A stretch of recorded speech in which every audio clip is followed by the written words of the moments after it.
वक्त की तमाम करवटों के बावजूद देश के शमशानों में महिलाओं के द्वारा शवों के अंतिम संस्कार के दृश्य कम ही सामने आते हैं। लेकिन इंदौर की डॉक्टर भाग्यश्री खरखड़िया आधी आबादी के उन चेहरों में शामिल हैं जो इस परिपाटी को बदल रही है। 32 साल की महिला लावारिस लाशों का अंतिम संस्कार पूरे धार्मिक रीति रिवाज से करती हैं। लावारिस शवों के अंतिम संस्कार की प्रेरणा इंदौर के फादर टेरेसा के नाम से मशहूर समाज सेवी अमरजीत सिंह सूदन से उन्हें मिली। जिन लावारिस शवों का कोई नहीं होता, उनकी भाग्यश्री होती है। देखिए एमपी न्यूज की खास रिपोर्ट। जिस कर्म पर सदियों से पुरुषों का एकाधिकार रहा है, उस कर्म को करने में बहुत बड़ा बदलाव लाया है भाग्यश्री खरखड़िया ने, जिन्होंने यह सिर्फ महिला या पुरुष का भेद मिटाने के लिए नहीं बल्कि सच्ची इंसानियत के नाते किया है। तो आइए हम मिलते हैं इस बार के इस खास कार्यक्रम में भाग्यश्री जी से, जो कई वर्षों से ऐसे शवों का अंतिम संस्कार कर रही है जिनका अपना कोई नहीं है। आपका बहुत बहुत स्वागत है एमपी न्यूज़ के इस खास कार्यक्रम में। अंतिम संस्कार एक ऐसा शब्द है और मुक्ति धाम, जहाँ से इस समाज में भी महिलाओं को अभी काफ़ी दूर रखा जाता है। अगर कुछ विशेष परिस्थितियां छोड़ दें तो अभी भी महिलाओं को मुक्ति धाम सामान्य तौर पर उनका आना जाना नहीं होता है। अगर उनके घर में पुरुष है, अगर कोई भाई है, बेटा है, तो प्राथमिकता उन्हें ही दी जाती है। अपनों का अंतिम संस्कार करने में एक महिला को इतना सोचना पड़ता है, तो आप तो गैरों का अंतिम संस्कार कर रही हैं। कैसे इसकी शुरुआत हुई? पहले तो मैं ये कहना चाहूँगी, अपनों या गैरों ये शब्द बड़ा अजीब लगता है मुझे। हम लोग सभी मानव हैं और मानवता का हमारा गहरा नाता है। तो मुझे ऐसा लगता है कि इस संबंध से बड़ा कोई और संबंध नहीं है मानव जाति के लिए, और ये सब कुछ ईश्वर के द्वारा प्लान किया हुआ है। मैं केवल निमित्त मात्र हूँ, मेरा इस सेवा कार्य में कुछ योगदान नहीं है। अगर ईश्वर नहीं चाहते हैं तो मैं ये कभी नहीं कर पाती। आपके मन में पहली बार ये कब आया कि मुझे किसी व्यक्ति का अंतिम संस्कार करना चाहिए, और अंतिम संस्कार के साथ साथ में अस्थि संचय, उनका पिंड दान करना, ये मुझे लगता है बहुत बड़ी बात है। तो किस तरह कर लेती हैं आप ये सब? देखिए, कुछ समय पहले, कुछ सालों पहले अमरजीत सिंह सूदन नाम के एक बहुत बड़े समाज सेवी, जिन्हें फादर ऑफ टेरेसा कहा जाता है, उनसे मेरी मुलाकात हुई। मैं बचपन से ही सेवा भावी थी और महिलाओं की मदद करना मैं कोशिश करती थी, किसी तरह से महिलाओं के लिए मदद करूं। स्लम में मेरा जन्म हुआ और इसी कारण मैंने बहुत करीब से गरीबी, परेशानी और जो हम कह सकते हैं घरेलू हिंसा, वहाँ पर मैंने बहुत करीब से देखी थी। इसी संदर्भ में एक बुज़ुर्ग महिला मेरे पास आई थी मदद के लिए, और मैं मदद के लिए उन्हें सूदन सर के पास ले गई थी, क्योंकि वो सीनियर सिटीज़न पुलिस पंचायत से जुड़े थे। इसी तरह हमारी मुलाकात हुई। लेकिन नियति को पहले से सब तय किया हुआ होता है। ये एक जीवन का टर्निंग पॉइंट था। मैं उनसे मिली और मेरा लावारिस शब्द से ऐसा जुड़ा हुआ है कि शायद जो लावारिस कहते, जिनका कोई नहीं है, लेकिन वो मेरे जीवन में एक बड़ी भूमिका निभा रहा है। वैसे ही जब उन्हें कोरोना हुआ और वो चलने फिरने में असमर्थ हुए, तो मैंने अंतिम संस्कार प्रत्यक्ष रूप से करना शुरू कर दिया। पहले मैं उनके साथ बैकफुट पे हुआ करती थी, बट जैसे ही वो असमर्थ हुए चलने फिरने में, तो मैंने सामने से आके और मुक्ति धाम में जाकर अंतिम संस्कार करना पड़ा। जी, अमरजीत सिंह सूदन इंदौर के सेवा क्षेत्र में एक बहुत बड़ा नाम है। तो ये कह सकते हैं कि उन्हीं के पद चिन्हों को या उन्हीं के कार्यों को भाग्यश्री जी आगे बढ़ा रही हैं। अमरजीत सिंह सूदन जी ने कोरोना काल में सैकड़ों शवों का अंतिम संस्कार किया था, तो उन्हीं की कड़ी को आपने आगे बढ़ाया है कहीं ना कहीं। जी, मैंने कोशिश की है कि मैं इस सेवा को जारी रख सकूं।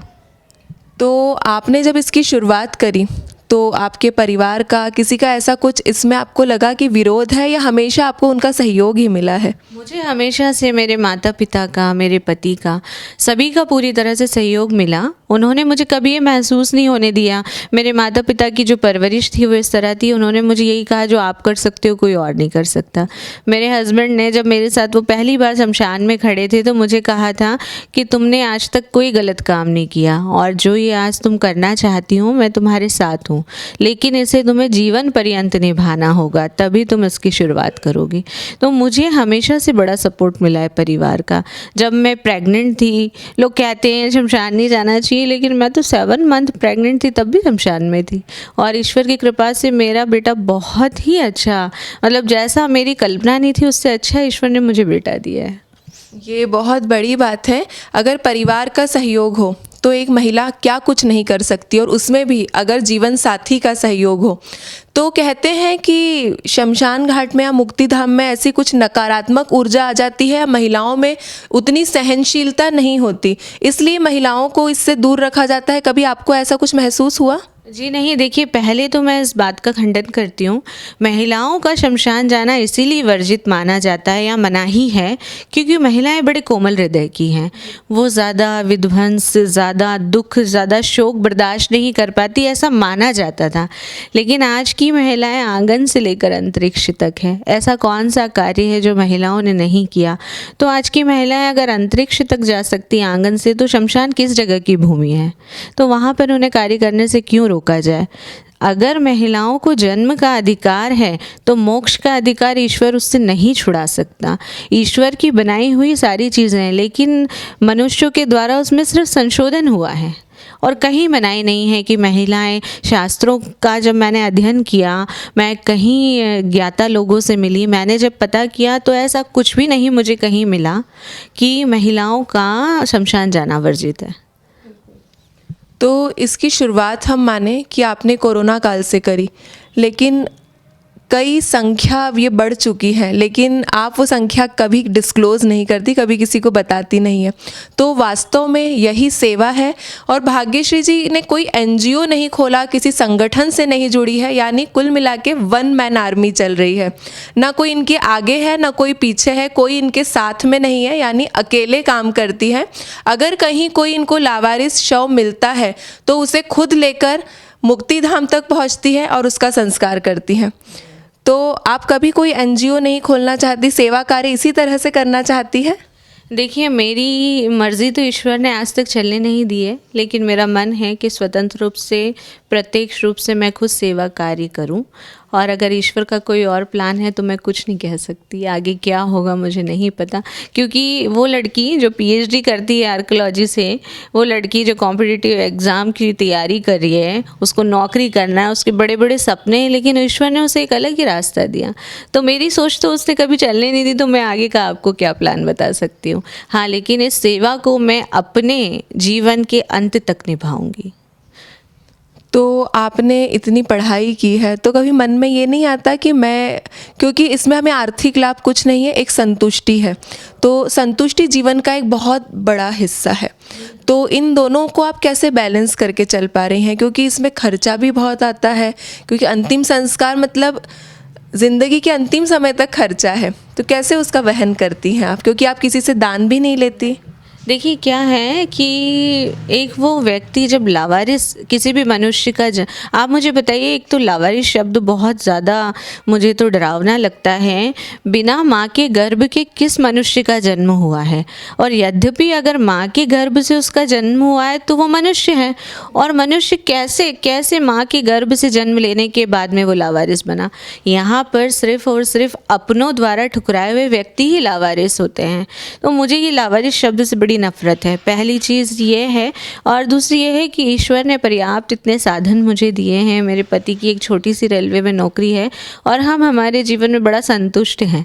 अपेक्षाएं नहीं हैं हमें ज़्यादा, ज़िंदगी से सिर्फ एक सेवा और मेरा छोटा सा परिवार सुखी रहे, इससे ज़्यादा और किसी चीज़ की अपेक्षा नहीं है मुझे। तो उनकी नौकरी के से इतना वाहन हो जाता है कि हम लोग सेवा भी कर लेते हैं और किसी तरह घर भी हम संतोष से जीते हैं। हमारी बड़ी बड़ी अपेक्षाएं नहीं है, बड़े बड़े ख्वाब नहीं है, हमें ईश्वर तक पहुंचना है और उसका मार्ग बहुत सरल है।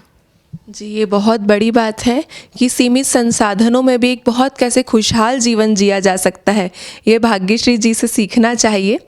और एक मेरे मन में सवाल आ रहा है कि कई बार इस तरह के आपको बच्चे भी मिलते होंगे जिनका अंतिम संस्कार करना पड़ता होगा, तो उस समय कितना दर्द महसूस करती हैं? क्योंकि अगर किसी के घर में इस तरह की घटना हुई है तो उनका परिवार संबल देने के लिए है, लेकिन जो इस तरह के बच्चे अकेले इधर उधर अगर मिलते हैं तो ये करना कहीं आपको लगता है बहुत कष्टदायक है?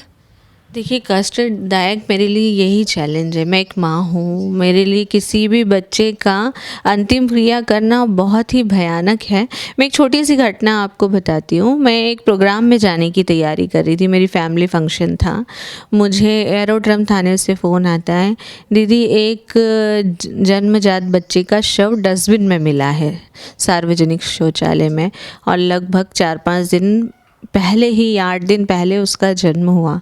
तो मैं हाँ करने की और ना करने की हिम्मत मेरे अंदर नहीं आ रही थी, लेकिन मैंने फ़ोन रखने के कुछ समय बाद सोचा, हिम्मत इकट्ठा की और उन्हें फ़ोन किया और मैंने उनसे कहा कि भैया आप तैयारी करो। जिला अस्पताल में वो शव था पोस्टमार्टम के लिए, तो वो लेकर के आ ही रहे थे। मैं वहाँ पहुँची, लेकिन एक जान जब एक छोटे से बॉक्स में आपके सामने आती है और आप एक माँ हैं, तो उस दर्द की तो कल्पना नहीं कर सकते। मैं उस बॉक्स को लेकर के, और वो डस्टबिन में पड़ा हुआ था तो सड़ गया था शव।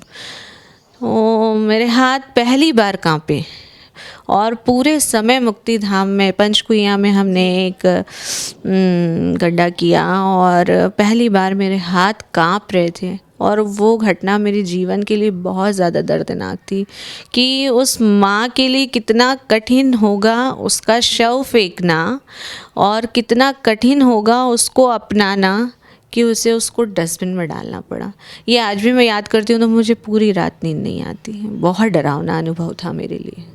इतना कष्टदायक, इतना दर्ददायक ये काम है, और एक महिला होकर और एक माँ होकर इस तरह के कर्म को करना वाकई इसके लिए बहुत ताकत, बहुत हिम्मत और बहुत सहनशीलता की ज़रूरत है।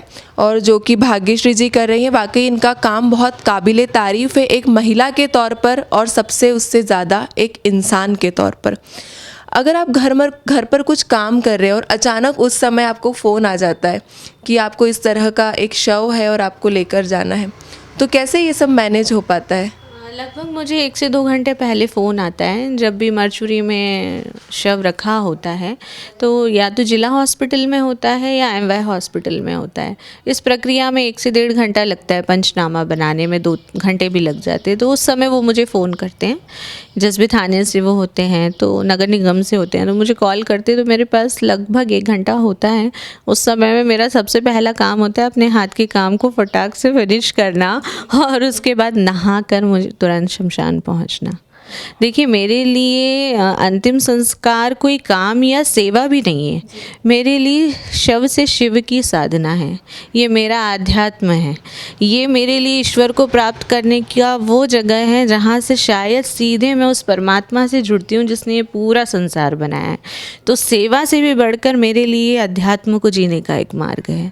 तो इसीलिए जब आपने मुझसे ये प्रश्न कहा था कि आपने कितने शवों का अंतिम संस्कार किया है, तो आप एक साधक से पूछ रहे हैं कि आपने कितनी साधना की, तो वो कैसे बता सकता है कि मैंने कितनी साधना की? उस परमात्मा के पास एक बड़ा अकाउंट है और उसे सब कुछ पता है कि मैंने क्या किया है। और मुझे बहुत भय लगता है कि अगर मुझसे कुछ गलती हो गई तो वो मुझे क्षमा नहीं करेगा। इसीलिए मैं ऐसा कोई भी काम नहीं करना चाहती हूँ। मुझे अभिमान में नहीं आना है कि मैंने इतने शवों का अंतिम संस्कार, मैं हूँ क्या? करोड़ों लाखों इंसान हैं धरती पर, मैं हूँ क्या उनमें? ये तो उसकी कृपा है, उसकी दया है कि उसने मुझे कुछ विशेष के लिए चुना। और अगर मैं उसको भी इस तरह से सभी लोगों को बताती रहूँगी तो शायद वो मुझसे नाराज़ हो जाएगा। तो मुझे ईश्वर का बड़ा भय है। इसीलिए मेरे लिए वो साधना है, मेरा वो आध्यात्म है, मेरे लिए वो सेवा है, मेरे लिए वो जीवन को जानने का एक ज़रिया है। तो मैं उसको कभी नंबर या संख्या में नहीं बता सकती।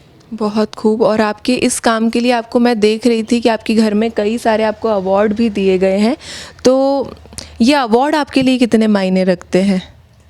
देखिए, ये सब भौतिक है, सांसारिक है। मुझे सब कुछ यहाँ छोड़ के जाना है, लेकिन इन सब के लिए मैं उन लोगों की भावना की कद्र करती हूँ जिन्होंने मुझे इस लायक समझा। हालांकि मैं इस लायक नहीं थी कि मेरा सम्मान किया जाए, मैं केवल मानवता को निभा रही हूँ। जो मानव से मानव का सूत्र टूट गया उसको जोड़ने की कोशिश कर रही हूँ, और ये मेरा काम है, ये हर मनुष्य का काम है। लेकिन बड़कपन से जब लोग सम्मान करते हैं तो उनकी भावनाओं का सम्मान करती हूँ मैं। अगर कहीं इंदौर में या कहीं आसपास अगर ऐसी कोई परिस्थिति बनती है कि किसी को आपसे संपर्क करना हो, तो आप अपना उसमें कोई संपर्क नंबर देती हैं? किस तरह से कोई आपसे शव ले जाने के लिए या मुक्तिधाम ले जाने के लिए संपर्क कर सकता है?